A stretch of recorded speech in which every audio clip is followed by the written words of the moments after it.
All right. So this is a prop that I created for my Halloween costume this year. So this is an Exitus Rifle used by this guy, who is a Vindicare Assassin. So this is all 3D printed, almost all 3D printed. So the whole thing is made up of these little components that you can probably see here. The idea being that I can mass produce these really easily and reconfigure the gun into whatever shape I wanted it to be.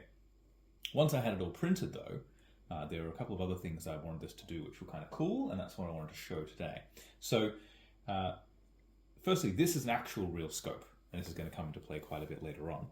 We've got a trigger mechanism in here, as well as a little switch down the bottom here. This switch controls the laser sight at the front, because inside this mag is a controller and a battery. There's a battery actually living down inside the end of the barrel, and that allows us to have this laser sight that turns on and off, as well as this trigger just here, which is a little removable mechanism. But if I pull that, you can hear a very underpowered recoil mechanism going off inside the shoulder to simulate recoil when you pull the trigger. And the reason that pulling the trigger is important for this thing is because of this fixture here and this scope.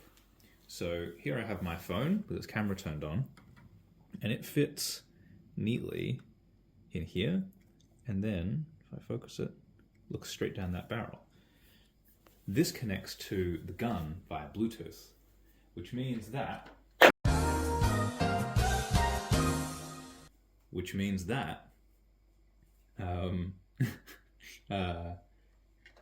if I pick up the gun like this and I take a couple steps back, you can see through the scope.